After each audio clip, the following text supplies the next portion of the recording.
Hello guys, my name is Rahul Marskole और higher education 360 में आपका एक बार फिर से बहुत-बहुत स्वागत है। दोस्तों, आज के इस वीडियो में हम जानेंगे कि मध्य प्रदेश हायर एजुकेशन के तहत जो गेस्ट फैकल्टी की भर्ती होती है, उसमें मेरिट का निर्धारण कैसे किया जाता है। देखिए, यहाँ पर ये गेस्ट फैकल्टी इन्विटेशन 2022-23 की एक ये मेरिट लिस्ट है और यहाँ पर ये उम्मीदवार हैं बहुत सारे, इनको यहाँ पर कॉलेज अलॉट हुआ है। और दोस्तों, इसके लिए कोई एग्ज़ाम नहीं होता, सिर्फ आपके जो पीजी के मार्क्स हैं और कुछ मार्क्स को जोड़कर ये मेरिट यहाँ पे बनाई जाती है, ठीक है ना। तो ये आइए जानते हैं कि ये मेरिट आखिर बनती कैसे है, ठीक है। लेकिन दोस्तों, इससे पहले मैं आपको बता दूं कि मेरे इस चैनल को सब्सक्राइब करना और वीडियो को लाइक करना ना भूलें, क्योंकि यहाँ पर आपको हायर एजुकेशन से जुड़ी हुई ऐसे इंफॉर्मेटिव वीडियोस और मिलती रहने वाली है, ठीक है। तो आइए जानते हैं कि ये कैसे बनती है मेरिट लिस्ट। तो देखिए, यहाँ पर ये 4 नंबर्स को जोड़कर ये पूरा मेरिट यहाँ पर तैयार किया गया है। तो पहला नंबर ये है 32.58। मैं आपको थोड़ा सा जूम करके दिखा दूँ।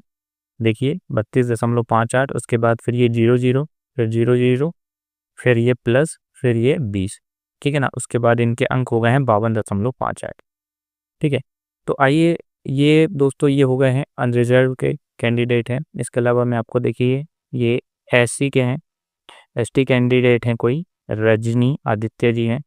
तो इनको ये 15.58, फिर प्लस 6.56, फिर ये 0.00, फिर प्लस में फिर ये 20, और इसके इक्वल करें इन चारों को जब जोड़ दिया गया तो इनके अंक आ गए 42.14। तो इस प्रकार इनके टोटल नंबर हो गए हैं 42.14 और इस आधार पर इनको ये कॉलेज यहाँ पे अलॉट हुआ है। आइए जानते हैं कि दोस्तों ये जो मेरिट है ये आखिर बनती कैसी है। इसको मैं आपको बहुत ही सरल शब्दों में यहाँ पर समझाने वाला हूँ, ठीक है, ठीक है। तो दोस्तों, यहाँ पर आप देख सकते हैं ये एमपी गेस्ट फैकल्टी की मेरिट लिस्ट कैसे बनती है, मैंने यहाँ पर आपको डिटेल में बताया है। दोस्तों, एमपी में गेस्ट फैकल्टी के लिए जो मेरिट लिस्ट बनती है, उसमें दोस्तों मेन जो रहते हैं, मेन 4 मतलब 4 प्रकार से आपके यहाँ पर नंबर जोड़े जाते हैं, ठीक है। आइए जानते हैं कि वो 4 प्रकार के जो नंबर हैं वो किस प्रकार जोड़े जाते हैं। तो दोस्तों, आप देख सकते हैं यहाँ पर ये जो फॉर्मूला है, मेरिट बराबर A plus B plus C plus D, इसी के आधार पे आपकी मेरिट यहाँ पे बनने वाली है, ठीक है ना। तो इस फॉर्मूले में ये ए बी सी और डी आखिर ये कैसे निकाला जाता है, आइए जानते हैं। तो दोस्तों, सबसे पहला है हमारे पास यहाँ पर ए है। तो देखिए, ए निकालने के लिए सबसे पहले क्या किया जाता है कि आपके पीजी में जितने भी परसेंटेज हैं उसमें से 50 को घटा दिया जाता है। मान लीजिए आपके 80% या जितनी परसेंट है उसमें से 50 को घटा दिया जाता है, तो आपको यहाँ पर ए मिल जाता है, ठीक है। इसके बाद हमको यहाँ पर बी निकालना है। तो दोस्तों, बी का निर्धारण कैसे किया जाता है। तो 10% of PG if candidate ST SC OBC और ईडब्ल्यूएस।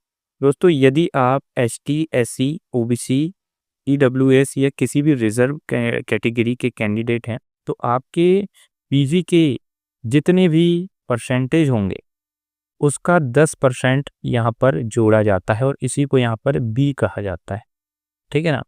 मैं थोड़ा सा इसको एक बार हटा देता हूँ, एक मिनट वेट कीजिएगा। हाँ, ठीक है। इसके बाद दोस्तों, यहाँ पर देखिए एक सी भी है हमारे पास। अब ये सी का निर्धारण कैसे किया जाता है। तो दोस्तों, सी जो होता है यहाँ पर, यदि आप डिसेबल कैंडिडेट हैं, यदि कोई डिसेबल कैंडिडेट होता है तो उसको उसके पीजी के जो परसेंटेज होते हैं उसका 10% जोड़ के यहाँ पर जो जोड़ने के बाद जो निकलता है वो उसका सी होता है, ठीक है ना। और इसके अलावा दोस्तों, यहाँ पर एक चीज़ और है, एक्सपीरियंस की बात की गई है। तो ये जो डी होता है, जो लास्ट वाला जो ये डी है, वो आप एक्चुअली में आपका एक्सपीरियंस होता है। यदि इससे पहले आपने कहीं पढ़ाया है तो पर ईयर किसी कॉलेज में यदि आपने पढ़ा है तो पर ईयर आपको यहाँ पर 4 मार्क्स पर ईयर यहाँ पे जुड़ते हैं, ठीक है ना। तो इस आधार पे ये ए बी सी और डी ये चारों मार्क्स को मिला के आपकी यहाँ पर मेरिट बनने वाली है, ठीक है।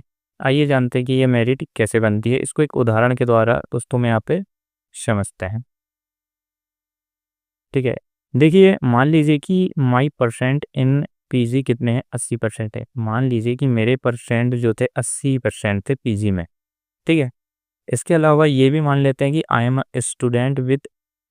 ST student with disability. ये भी मान लेते हैं कि मैं एसटी का स्टूडेंट हूँ, यानी कि रिजर्व कैटेगरी का स्टूडेंट हूँ विथ डिसेबिलिटी, कि मुझे डिसेबिलिटी भी है और आई हैव 1 ईयर एक्सपीरियंस, ठीक है ना। तो सबसे पहले हम यहाँ पर ए की गणना करते हैं। ए कैसे निकलेगा, ए जो निकलेगा वो पीजी के परसेंट होंगे माइनस उसमें से 50 यहाँ पे घटाया जाएगा, ठीक है। मान लीजिए कि पीजी के परसेंट आपके अभी मेरे कितने थे, 80 हैं, तो यहाँ पर 80 में से 50 को यहाँ पर घटाया गया है, तो इसके बाद मेरा ए जो स्कोर निकला है वो 30 है। अब देखिए यहाँ पर हम बी की गणना करते हैं। मैं थोड़ा सा इसको जूम करता हूँ। बी की गणना हम करेंगे तो बी के को कैसे निकाला जाता है, बी जो होता है 10% ऑफ पीजी। बी एक्चुअली में क्या है, बी जो है, यदि आप रिजर्व कैटेगरी के कैंडिडेट हैं और मैं हूँ यहाँ पर एसटी कैटेगरी का स्टूडेंट हूँ, तो यहाँ पर मेरे को अपने पीजी के मार्क्स का 10% भी यहाँ पर निकाल के जोड़ा जाएगा। तो मेरे पीजी में परसेंट थे 80% थे, तो 80 का 10% कितना होता है, 80 का यदि हम यहाँ पर 80 का 10% निकालें तो वो होता है 8, ठीक है ना। तो यहाँ पर ये बी हमारा आ गया, ये 8 आ गया, ये कैटेगरी के लिए आता है। इसके बाद आता है हमारा डिसेबिलिटी के लिए, जो हमने जोड़ा था सी। ये देखिए सी हमारा क्या था, ये डिसेबिलिटी के लिए था। तो इसमें भी आपके पीजी के जितने भी परसेंटेज हैं उसका 10% यहाँ पर जोड़ा जाता है। तो पीजी में मेरे परसेंट थे फिर से 80% थे, उसका 10% यहाँ 8 हो गया। इसके अलावा मैंने ये मान के चला हूँ कि मेरे पास 1 साल का एक्सपीरियंस है, तो मुझे 1 साल के 4 नंबर यहाँ मिलेंगे। तो दोस्तों यहाँ पर मेरी जो टोटल यहाँ पे मतलब यहाँ पे बोला जाए कि मेरा जो स्कोर बनेगा वो कितना बनेगा, तो आइए इसे जोड़ते हैं। 1 मिनट, मैं कैलकुलेटर यहाँ पर खोल लेता हूँ,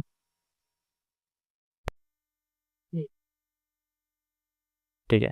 तो देखिए सबसे पहले हम यहाँ पर इस 30 को जोड़ेंगे। साइड में मेरा एक कैलकुलेटर खुल गया है, तो ये 30 प्लस फिर बी जुड़ेगा मेरा 8 प्लस फिर सी मेरा जुड़ेगा 8 प्लस डी भी जुड़ेगा मेरा 4, ठीक है ना। तो मैं इसको टोटल करता हूँ, तो मेरा टोटल नंबर दोस्तों यहाँ पर देखिए राइट साइड में यहाँ पर आ चुका है 50, ठीक है ना। तो यहाँ पर मेरा जो टोटल नंबर आएगा वो आएगा कितना, मेरा आएगा 50। इसको मैं यहाँ लिख भी देता हूँ, ठीक है। तो दोस्तों मेरे अंक आए हैं आपका टोटल 50, और अब इसी अंकों के आधार पर मेरी यहाँ पर मेरिट बनेगी। यदि मुझसे ज़्यादा नंबर वाले यहाँ पर होते हैं कैंडिडेट, तो उनको यहाँ पर प्राथमिकता दी जाएगी। यदि नहीं होता है तो मुझे यहाँ पर प्राथमिकता दी जाएगी गेस्ट फैकल्टी में। तो दोस्तों इस प्रकार से यहाँ पे, ठीक है ना, अंकों का निर्धारण किया जाता है। देखिए यहाँ पर ये स्कोर शीट है यहाँ पर, जिससे कि ये ओबीसी कैटेगरी के हैं, इनको 16.30 ये जो है ये पीजी के मार्क हैं। पीजी के मार्क्स में से 50 को घटाने के बाद आया है। उसके बाद यहाँ पर ये चूँकि ओबीसी के थे, तो जितना भी परसेंट रहा होगा उसका 10% यहाँ पर जोड़ा गया है। इसके अलावा इनके पास कोई डिसेबिलिटी नहीं थी, तो ये 0 जोड़ा है। और यहाँ पर दोस्तों इनको ये एक्सपीरियंस के मार्क्स मिले हैं 17, ठीक है ना। तो इस आधार पे इनके 39.93 मार्क्स यहाँ पर हो चुके हैं। तो दोस्तों इस फॉर्मूले का यूज़ करके, ये जो फॉर्मूला है इस फॉर्मूले का यूज़ करके आप भी अपनी मेरिट पता कर सकते हैं कि आपको कितने मार्क्स आएंगे यदि आप इस गेस्ट फैकल्टी के लिए अप्लाई करते हैं। तो ठीक है, तो आज के लिए बस इतना ही, मिलते हैं एक और नए वीडियो में। Thank you.